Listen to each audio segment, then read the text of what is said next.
The hallowed grounds of the All England Lawn Tennis and Croquet Club have, for over a century, served as the ultimate proving ground for the sport's most storied legends.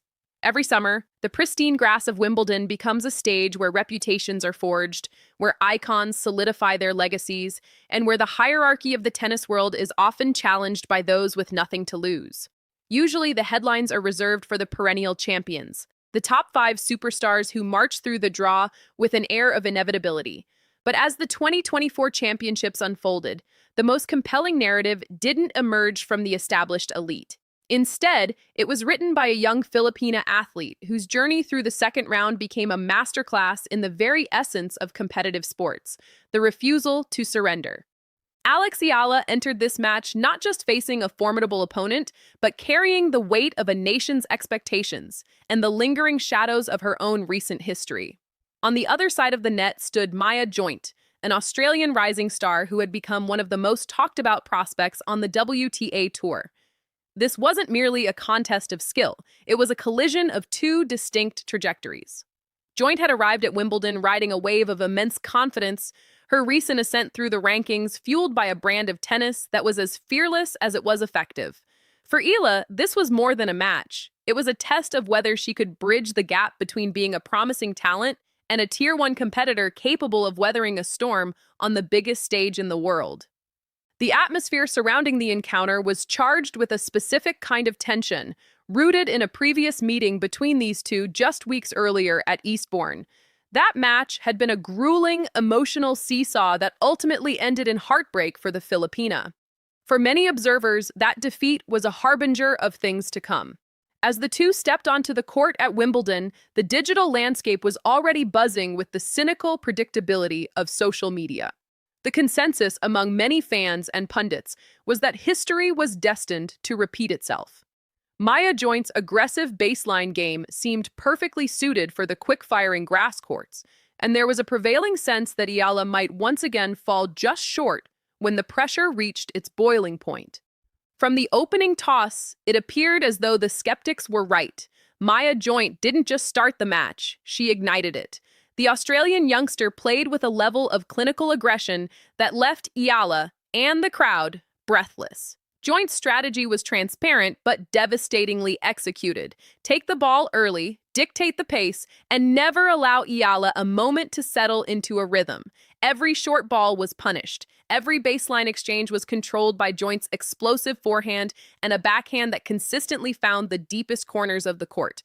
For those watching, the first set felt less like a competitive match and more like a tactical siege. Eala was being forced into a purely reactive mode, chasing down winners that seemed to fly off Joint's racket with magnetic precision. The Australian moved inside the baseline with an intimidating frequency, cutting off angles and suffocating Eala's ability to construct points. It was the kind of performance that often breaks a young player's spirit. When an opponent is playing near-flawless tennis, the natural instinct is to panic, to start overhitting, and to abandon the game plan in a desperate search for a magic bullet shot. However, it was in this moment of extreme vulnerability that the true story of Alex Eala began to emerge. While the scoreboard looked grim and the momentum seemed entirely one-sided, Eala's internal compass remained steady. This is the invisible side of elite tennis, the ability to maintain emotional equilibrium when the world is watching you struggle.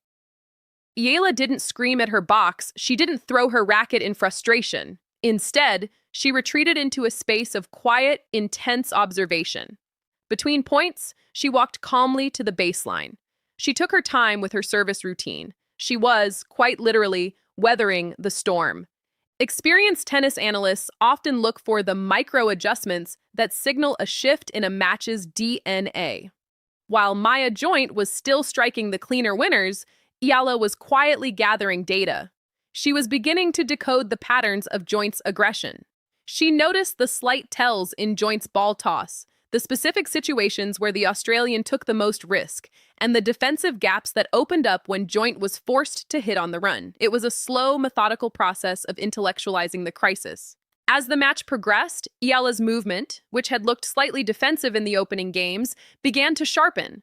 She wasn't just running, she was anticipating. Her footwork became more purposeful, allowing her to arrive at the ball with the balance necessary to do more than just block it back. The first major sign of a shift came in the return games. During the initial onslaught, Joint had been winning free points behind her serve with ease. Eala made a conscious decision to prioritize getting the ball back in play, no matter the cost. By forcing Joint to hit one extra shot, then another, Eala began to introduce a new element into the match: doubt. Momentum in a Grand Slam match rarely turns on a single spectacular point. It is built through a series of tiny, hard-fought victories. It's the deuce game where you refuse to break. It's the lunging volley that stays in. It's the realization that your opponent is no longer swinging with the same reckless abandon. For Eala, these moments started to accumulate. The crowd, always sensitive to the underdog's plight, began to sense the change. The applause for Eala's defensive saves grew louder, and the energy inside the stadium began to pivot from admiration of Joint's power to respect for Eala's resilience. The body language on the court told the story. Eala's shoulders were back, her gait was confident. Conversely, for the first time in the afternoon, Maya Joint was facing real resistance. The easy winners that had defined the first set were now coming back with interest. The Australian was being forced to think, to navigate long rallies, and to justify her aggressive choices. The flow state she had enjoyed earlier was evaporating, replaced by the grinding reality of a tactical chess match. As the second set got underway, Eala unveiled the tactical adjustments she had been formulating during her defensive stand. The most significant change was her court positioning. Recognizing that she couldn't win by standing 6 feet behind the baseline, Eala began to step into the court. By taking the ball earlier, she robbed Joint of the time she needed to wind up for her massive ground strokes. Suddenly, the pace of the match was being dictated by the Filipina. She also introduced a newfound variety into her shot selection. Rather than engaging in a pure power struggle, a battle Joint was likely to win, Eala began mixing the height and spin of her shots. She used heavy topspin to push Joint back, then followed it up with a low, skidding slice that disrupted the Australians' rhythm. It was a sophisticated display of tennis IQ. Eala was no longer just playing the ball, she was playing the opponent. The service games, which had been a point of vulnerability for Eala in the first set, became a source of strength. She stopped trying to blast aces and started focusing on placement and variety. By targeting Joint's body and using wide serves to open up the court, she neutralized the Australians' aggressive returns. Every successful hold of serve was a brick in the wall Eala was building, and by the middle of the second set, that wall looked impenetrable. There was a specific game in the second set that served as the turning point for the entire match. Joint had come out with renewed aggression, pushing Eala to the brink in a multi-deuce struggle.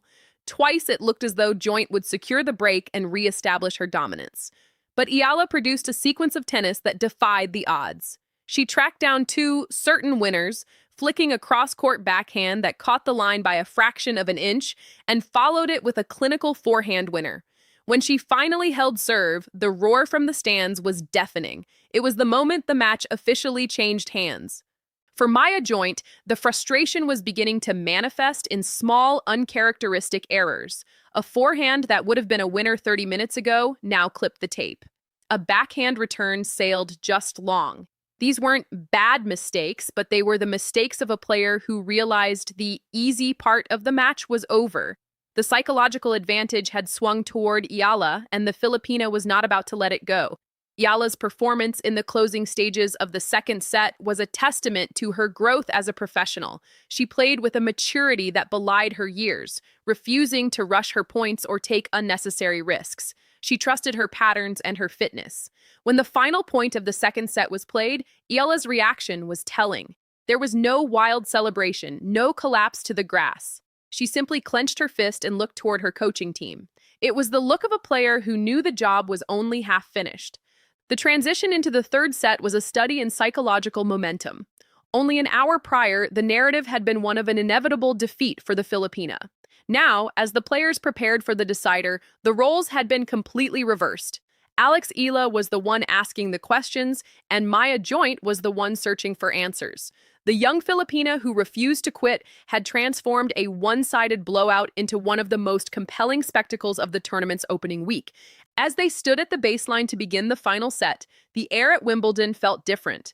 The tension was no longer about whether Eala could survive, but about how far she could take this incredible resurgence. She had already proven that she belonged on this stage, that she could handle the pressure of a grand slam, and that her game was capable of dismantling elite competition. But as every tennis fan knows, the third set of a Wimbledon match is where legends are truly tested. It is the place where physical fatigue meets mental exhaustion, and where the difference between victory and defeat often comes down to a single moment of belief. Alex Eala had spent the afternoon building that belief, brick by brick, point by point. She had survived the storm, adjusted her sails, and was now navigating her way toward a career-defining moment. Regardless of what happened in those final games, the message to the tennis world was clear. Alex Eala is no longer just a prospect. She is a fighter, a tactician, and a force to be reckoned with on the greatest stage in the sport. The comeback wasn't just about winning a tennis match. It was about the announcement of a world-class competitor who refuses to let anyone else write her ending.